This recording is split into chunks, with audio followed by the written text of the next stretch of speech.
le moteur à piston à combustion interne. Depuis plus d'un siècle, ce mode de propulsion fut celui utilisé en grande majorité sous le capot des automobiles et des camions dans le monde entier. Et parmi tous les modes de combustion testés, l'un d'entre eux connut un succès inégalé, le cycle de Baud-de-Rochat ou cycle à 4 temps. Pour rappel, le voici décrit. Le premier temps, nommé admission, voit le mélange air-carburant être introduit dans le cylindre grâce à l'aspiration créée par la descente du piston. Au cours du deuxième temps, la soupape d'admission se ferme. Le mélange est compressé par la remontée du piston. La troisième phase, nommée combustion, est celle de l'inflammation du mélange, entraînant le repoussement du piston vers le bas. Finalement, les gaz brûlés sont expulsés durant le quatrième temps.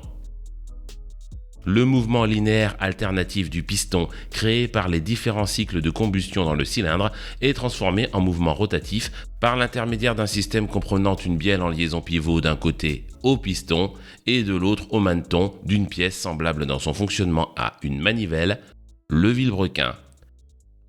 Facile à mettre en œuvre, simple dans son fonctionnement, ce cycle à 4 temps possède toutefois plusieurs défauts. Parmi ceux-ci, un rendement énergétique limité. Pour rappel, la définition du rendement énergétique est la suivante.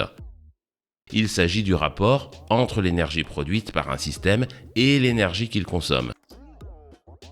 Le rôle d'un moteur d'automobile étant de transformer l'énergie chimique contenue dans le carburant en énergie mécanique utile pour déplacer le dit véhicule, ce rapport permet de caractériser le pourcentage de carburant qui est effectivement utilisé pour faire tourner le vilebrequin. Lorsqu'il est possible d'appliquer un fort rapport volumétrique, le rendement théorique maximum qu'il est possible d'obtenir d'un cycle thermodynamique et donc d'un moteur à combustion interne est de l'ordre de 70%.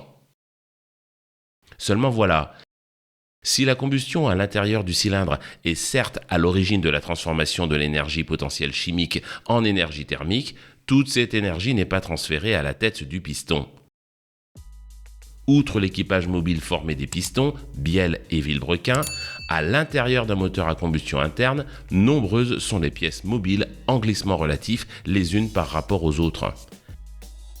Malgré l'utilisation de lubrifiants, ces multiples contacts ont pour effet de créer des pertes énergétiques par échauffement. Ce phénomène a pour conséquence la réduction du rendement énergétique du moteur. Mais aussi, une part non négligeable de la chaleur produite se transmet par conduction et radiation au bloc moteur et aux autres pièces environnantes telles que les soupapes ou les conduits d'admission et d'échappement. Vecteur principal de ces pertes, les gaz d'échappement. Bien que fortement chargés en calories, ces gaz sont généralement simplement évacués vers l'extérieur. L'énergie thermique qu'ils transportent est donc, dans ce cas, perdue. Depuis les prémices des études sur les moteurs à combustion interne, chercheurs et ingénieurs ont tenté maintes fois de récupérer tout ou partie de cette énergie. Récemment, les ingénieurs de chez Porsche, reprenant ce dossier vieux de plus d'un siècle, se sont remis à la tâche. Leur idée, intéressante, est la suivante. Récupérer et utiliser la chaleur des gaz d'échappement à l'intérieur même de la chambre de combustion. Ainsi est né le moteur à 6 temps. Les voici détaillés. Le premier temps, nommé admission, voit le mélange air-carburant être introduit dans le cylindre grâce à l'aspiration créée par la descente du piston et l'ouverture de la soupape d'admission. Au début du deuxième temps, la soupape d'admission se ferme. La remontée du piston permet de compresser le mélange. La troisième phase, nommée combustion, est celle de l'inflammation du mélange entraînant le repoussement du piston vers le bas. Quatrième temps, au lieu d'évacuer totalement les gaz brûlés après le premier échappement, le moteur réalise une deuxième compression de ces gaz résiduels. Le cinquième temps est celui de la deuxième combustion, entraînant une fois de plus le repoussement du piston vers le bas. Finalement, la soupape d'échappement s'ouvre et les gaz d'échappement sont expulsés grâce à la remontée du piston. La deuxième compression des seuls gaz d'échappement ne permettrait pas à elle seule de fournir suffisamment d'énergie. Il est en effet nécessaire que de l'air, voire une petite quantité de carburant soit ajoutée de manière à assurer une combustion efficace.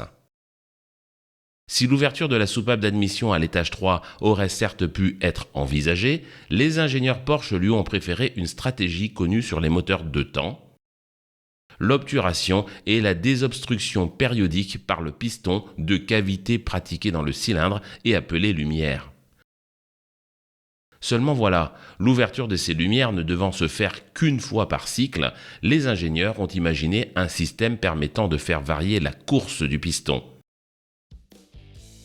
Pour ce faire, ils ont ajouté plusieurs pièces à l'embiellage.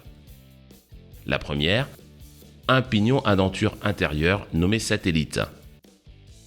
S'y engraine un pignon nommé planétaire. Ce pignon possède un axe excentré.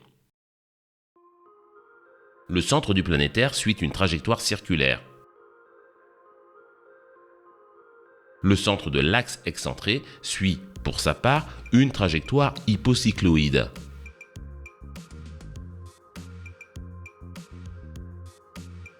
La tête de bielle est connectée à l'axe excentré. Ce système permet d'obtenir un premier point bas, un deuxième point bas à un niveau inférieur au précédent, un troisième point bas au même niveau que le précédent, un point haut, un deuxième point haut au même niveau que le précédent, et finalement un troisième point haut à un niveau inférieur au précédent. Au début du cycle, la tête de piston est au niveau du premier point mort haut. Durant la phase d'aspiration correspondant au premier temps, le piston descend jusqu'au premier point mort bas. La soupape d'admission est ouverte tandis que les lumières restent obturées. Deuxième temps, le piston remonte pour compresser le mélange. La soupape d'admission se ferme. La configuration du planétaire a pour effet d'amener le piston au deuxième point mort haut, se situant plus haut que le précédent. Troisième temps, le piston redescend, poussé par la combustion. Le point mort bas atteint est le plus bas possible. Ceci permet de découvrir les lumières et donc à l'air, voire au carburant, d'être aspiré. Quatrième temps, le piston remonte par inertie, ce qui permet de compresser les gaz d'échappement. Le point haut atteint est au même niveau que celui du deuxième temps. Cinquième temps, lorsque le point mort haut supérieur est atteint, la deuxième combustion peut advenir. Le piston est alors repoussé vers le bas. La configuration du planétaire amène le piston au niveau du point mort bas du début. Les lumières sont alors couvertes. Sixième temps, la soupape d'échappement s'ouvre. La remontée du piston par inertie permet de chasser les gaz d'échappement.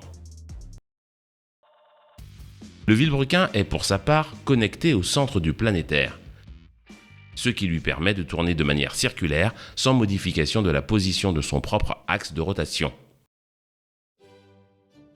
L'avantage principal du moteur 6 temps par rapport à son homologue 4 temps est le suivant. Dans le cas d'un moteur 4 temps, il n'est possible d'effectuer qu'une combustion pour 2 tours de vilebrequin. Autrement dit, une combustion tous les 720 degrés. Le moteur à 6 temps, quant à lui, produit 2 combustions sur 3 tours de maneton. Autrement dit, 2 combustions tous les 1080 degrés. Soit potentiellement 33,3% de couple et de puissance supplémentaire à cylindrée et donc encombrement et masse sensiblement égales. Si nombre de passionnés de mécanique crieront au génie à la découverte des caractéristiques de ce système, d'aucuns noteront avec justesse que le principe de récupération de l'énergie thermique présente dans les gaz d'échappement est aujourd'hui utilisé de manière courante sur les automobiles équipées de moteurs à 4 temps. Et ce, grâce à un système bien éprouvé, le turbocompresseur. Il s'agit d'un ensemble de 2 turbines coaxiales enfermées dans des cavités non communicantes. L'énergie thermique contenue dans les gaz d'échappement, une fois sortie du moteur, est récupérée pour entraîner la première turbine. Ceci a pour effet de générer un couple sur l'axe central. La deuxième cavité est alimentée en air frais. Le couple appliqué sur l'axe de la turbine dans la deuxième cavité est ensuite utilisé pour comprimer l'air d'admission et donc apporter plus d'oxygène au moteur. Il ne reste plus, pour respecter les valeurs de stoichiométrie, qu'à injecter plus de carburant. Cette solution permet d'améliorer le rendement énergétique du moteur de façon spectaculaire. En effet, selon les configurations, le gain peut atteindre 10% par rapport à un moteur non suralimenté. Seulement voilà, l'ajout d'un turbocompresseur sur un moteur a de nombreux inconvénients. Premier d'entre eux, la greffe d'un turbocompresseur impliquant l'ajout de plusieurs composants, dont le turbo lui-même. La première des conséquences prévisibles est la suivante: l'augmentation du coût global du groupe motopropulseur. Mais aussi, les lois de la sûreté de fonctionnement sont claires sur le fait que chaque ajout de composants à un système, hors principe de redondance, a pour effet la baisse de sa fiabilité. L'ajout d'un turbocompresseur, mais aussi du système de refroidissement de l'air d'admission imposé par son fonctionnement, tel que le circuit d'intercooleur, ne peuvent qu'augmenter la probabilité de panne mécanique sur un véhicule. Troisième inconvénient. Il faut comprendre que le turbo subit de manière continue de fortes contraintes thermiques et mécaniques.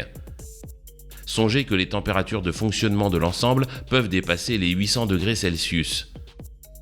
Roues des turbines, paliers et autres joints d'étanchéité, toutes les pièces composant le turbocompresseur sont donc soumises à des contraintes extrêmes et donc potentiellement sujettes à des avaries multiples.